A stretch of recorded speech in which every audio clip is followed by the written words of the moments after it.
ভিডিওতে আমরা তৃতীয় শ্রেণীর তৃতীয় পর্যায়ক্রমিক মূল্যায়নের গণিতে 14 নম্বর স্কুলের প্রশ্নের উত্তরগুলো আলোচনা করব। একের কতে দিয়েছে তিনটি এমন সংখ্যা লেখো যাদের যোগফল আর গুণফল সমান। সংখ্যা তিনটি হচ্ছে 1, 2 আর 3।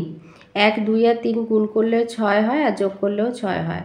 খতে দিয়েছে ঘন্টার কাঁটা একদিনে কতবার ঘোরে? 2 বার। গ দিয়েছে পৌনে 5টা মানে 4টে বেজে 45 মিনিট।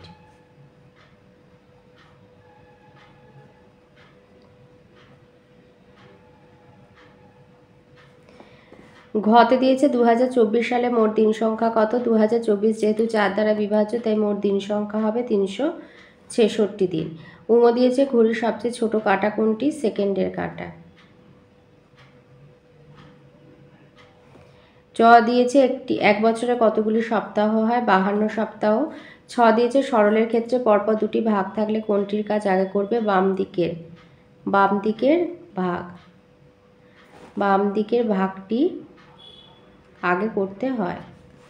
বর্গিন জতে দিয়েছে 2020 সালের 1 জানুয়ারি বুধবার ছিল, তাহলে 2021 সালের 1 জানুয়ারি কী বার হবে? 2020 সাল লিপ ইয়ার, তাহলে 2020 সাল লিপ ইয়ার মানে তোমার জানুয়ারি তারপরে ফেব্রুয়ারি আসছে।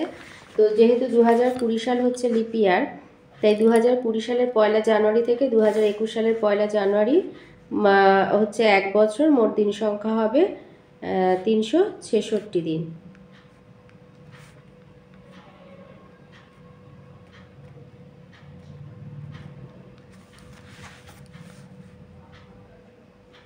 তাই 2020 সালের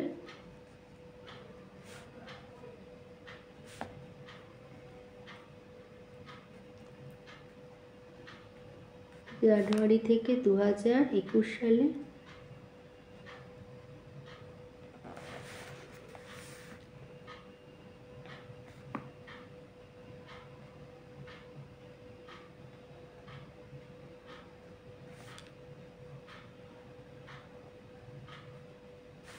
তিনশো 366 দিন।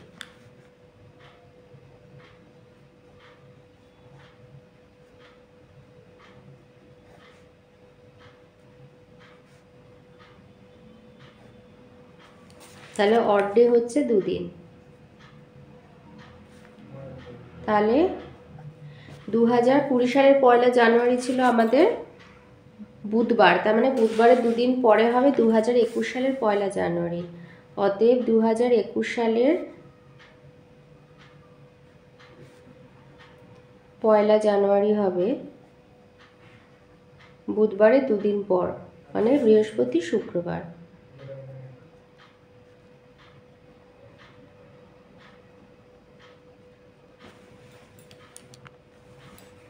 তাহলে 2020 সাল যেহেতু লিপ ইয়ার ছিল, তাই 2020 সালের 1 জানুয়ারি থেকে 2021 সালের 1 জানুয়ারি হবে 366 দিন। 366 দিনকে 7 দিয়ে ভাগ করলে ভাগশেষ 2 থাকে, এটাকে এই বার নির্ণয়ের ক্ষেত্রে অড ডে বলে। এইটা ধরেই মানে প্রথম যেটা দেয়া থাকে বার, তার ওই তারিখেরই পরবর্তী বারটা কী হবে সেটা মানে তৈরি করা হয় আর কি। তো 2020 সালের 1 জানুয়ারি যেহেতু বুধবার ছিল, তার 2 দিন পরে হবে 2021 সালের 1 জানুয়ারি। তার মানে মঙ্গলবার, এই বুধবারের পরে বৃহস্পতি শুক্রবার। তাহলে 2021 সালের 1 জানুয়ারি হবে শুক্রবার।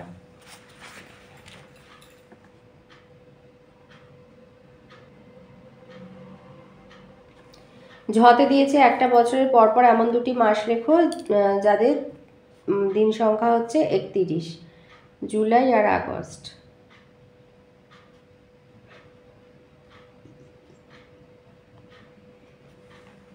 ইংতে একটা ঘড়ির ছবি দিয়েছে, এখানে কটা বাজে? এখানে 3টে বাজে। 2 কতে দিয়েছে 146 মিনিট মানে কত ঘন্টা কত মিনিট? তাহলে 146 মিনিটকে আমরা 60 দিয়ে ভাগ করে নেব, যেহেতু 1 ঘন্টা সমান হচ্ছে 60 মিনিট, তাই জন্য 60 দিয়ে ভাগ করব। দুবার যাবে, 120 বিয়োগ করলে 26 মিনিট, 2 ঘন্টা 26 মিনিট।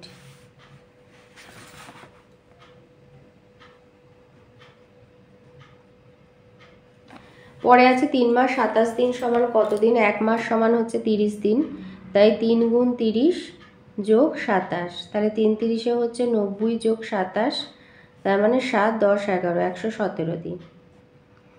গতে আছে 17 টাকা 50 পয়সা, কত পয়সা? 1 টাকা সমান হচ্ছে 100 পয়সা, তাই 17 গুণ 100 যোগ 50 পয়সা। তাহলে 17 আর 100 গুণ করলে হবে 1700 যোগ 50 পয়সা, তার মানে 1750 পয়সা। ঘতে দিয়েছে 4টি সংখ্যার গড় 8 হলে, তাহলে সংখ্যা হচ্ছে 4টে, গড় হচ্ছে 8, তাহলে সমষ্টি সমান হবে 8 গুণ 4 সমান 32। উঙ্গতে দিয়েছে 13, 14, 15 সংখ্যা 3টির গড় কত? তাহলে সংখ্যা হচ্ছে 3টে, তাহলে 13 যোগ 14 যোগ 15 ভাজিতক হচ্ছে 3, তাহলে যোগ করলে হবে 4 আর 5 9, 9 আর 3 যোগ করলে 12, 2 হাতে 1 4 ভাগ 3, 3 14 42, সংখ্যা 3টির গড় হবে 14। যত একটা বিন্যাস দিয়েছে দেখো 20 20 করে বাড়ছে। 504-এর সাথে 20 যোগ করলে 524, আবার 524-এর সাথে 20 যোগ করলে 544, তাহলে 544-এর সাথে 20 যোগ করলে হবে 564, তার সাথে 20 যোগ করলে হবে 584। আচ্ছা 3-এর দাগে দেখো 3টে সরল দিয়েছে, তো এখানে আছে 96 বিয়োগ 22 গুণ 2, তো গুণটা আগে করে নেবে, তাহলে 96 বিয়োগ 44, তাহলে 5 6, 6 থেকে 4 বিয়োগ হলে হয় 2, আর 9 থেকে 4 বিয়োগ হলে 5।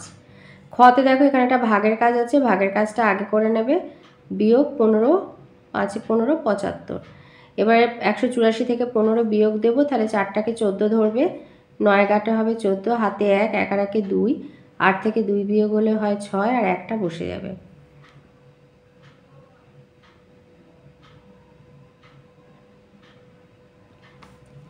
গতে দেখো এখানে আছে 79 বিয়োগ 87 যোগ 23, এবং 79 তো ছোট, 87 থেকে বিয়োগ দেওয়া যাবে না, তাই এটাকে সাজিয়ে নেবে 79 যোগ 23 বিয়োগ 87 করে। তাহলে 79 আর 23 যোগ করলে হবে 12, 2 হাতে 1, 7 আর 1 8, আর 2 হচ্ছে 10 বিয়োগ 87 সমান 5 দিলে 12, হাতে 1, 8 1 9, 10 15। 4-এতে আছে ফাঁকা ঘরটিতে উপযুক্ত সংখ্যা হিসাব করে বসাও। তো এখানে দেখো এই রকম, যেটা মানে 3 সাথে 2 গুণ করে 3 যোগ করা হয়েছে, 3 2 6, 3 9। আবার দেখো তোমার হচ্ছে 5 আর 13, 5 আর 2 গুণ করেছে, তার সাথে 3 যোগ করে 13। তো 12-র সাথে সেইভাবে 12 আর 2 গুণ করে 24, 24 3 27, তাহলে এটা হচ্ছে 8-এর সোজা, তাহলে 8 গুণ 2 যোগ 3, 8 2 16, 3 যোগ করলে হবে 19, তার মানে এই ফাঁকা ঘরটাতে বসবে 19। তাহলে 5-এর দাগে একটা যোগ আছে, তোর সেকেন্ডের যোগটা আগে করব, 3 আর 5 8 1 9, 3 আর 2 5, 2 7, এত সেকেন্ড। এটা হচ্ছে তোমার 7 আর 2 9, 9 না 18 আর 8, হাতে রইল 1, 2 আর 1 3, 1 2 4 5, এত মিনিট। আর 7 আর 8 15, 2 17 ঘন্টা। এবার 79 সেকেন্ড তো হয় না, এটাকে ভাঙবো, 58 মিনিট 60-এর থেকে ছোট আছে, তাহলে 60 যোগ 19 সেকেন্ড, 60 সেকেন্ড মানে হচ্ছে 1 মিনিট, তাহলে 17 ঘন্টা, আর এটা হবে 58 যোগ 1 মিনিট 19 সেকেন্ড, তাহলে এটা হবে 17 ঘন্টা 59 মিনিট 19 সেকেন্ড। 6-এর দাগে একটা বিয়োগ করতে দিয়েছে, 18 ঘন্টা দিয়েছে শুধু, সেখান থেকে 5 ঘন্টা 17 মিনিট 41 সেকেন্ড বিয়োগ করতে দিয়েছে। এই যে এই বিয়োগটা এটা করতে দিয়েছে, তাহলে আমার তো এখানে কোনো মিনিট কিছু নেই, তাই আমি এখানে 0 0 মিনিট আর 0 0 সেকেন্ড লিখে নেবো আমার হিসাবের সুবিধার জন্য। 5 ঘন্টা 17 মিনিট 41 সেকেন্ড। এবারে আমি যে পাশের সেকেন্ডের বিয়োগটা আগে শুরু করব, কিন্তু মিনিটের কাছ থেকে তো আমি ধার নিতে পারবো না, তাই আমাকে একটা ঘন্টায় চলে আসতে হবে। 18 ঘন্টা কেটে 17 করবে, সেই 1 ঘন্টা যখন মিনিটের ঘরে আসবে 60 মিনিটে ভেঙে যাবে, 60 কেটে 59 লিখবে, আর সেকেন্ডের ঘরে সেই 1 মিনিটটা এলে 60 সেকেন্ডে ভেঙে যাবে। 9 দিলে 10, 4 1 5 6, 19 সেকেন্ড। আর 59 থেকে 7 বিয়োগ হলে, 9 থেকে 7 বিয়োগ হলে 2, 5 থেকে 1 বিয়োগ হলে 4, 42 মিনিট। আর 17 থেকে 5 বিয়োগ হলে 12 ঘন্টা, 12 ঘন্টা 42 মিনিট 19 সেকেন্ড হবে। 7 আছে একটা বাসে 34 জন যাত্রী ছিল, সরলের আকারে প্রকাশ করে সমাধান করতে বলেছে। পরের স্টপে 7 জন নেমে গেল, আরও 22 জন যাত্রী উঠলো। বাসটিতে এখন মোট কতজন যাত্রী আছে? তাহলে প্রথমে ছিল 34 জন, তারপরে নেমে গেল 7 জন, আরও 22 জন উঠলো। তো 34 আর 22 যোগ করে বিয়োগ 7টাকে দূরে রাখতে পারো। 4 আর 2 6, 3 আর 2 5, বিয়োগ 7। আবার এটা বিয়োগ করে নিলেও হবে। তাহলে আমি এটাকে 16 ধরবো। 9 দিলে 16, হাতে 1, 5 থেকে 1 কমে গেল 4, 49 জন। তাহলে উত্তর, বাসটিতে এখন মোট যাত্রী আছে 49 জন। বাসটিতে এখন মোট 49 জন যাত্রী আছে।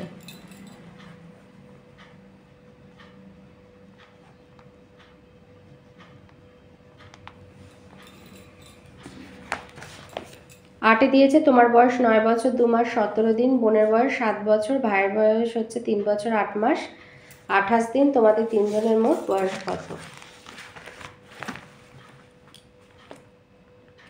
তাহলে 9 বছর 2 মাস 17 দিন, 7 বছর 0 মাস 00 দিন, আর 3 বছর 8 মাস 28 দিন। 7 আর 8 15, 5 হাতে 1, 3 4, 45 দিন। 8 আর 2 10 মাস, 7 আর 3 10, 19 বছর।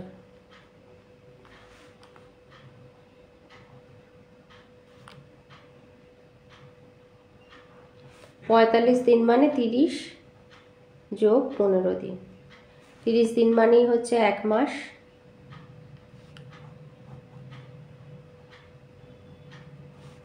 পনেরো দিন, তাহলে 19 বছর 11 মাস 15 দিন। তাহলে উত্তর লিখব, আমাদের তিনজনের মোট বয়স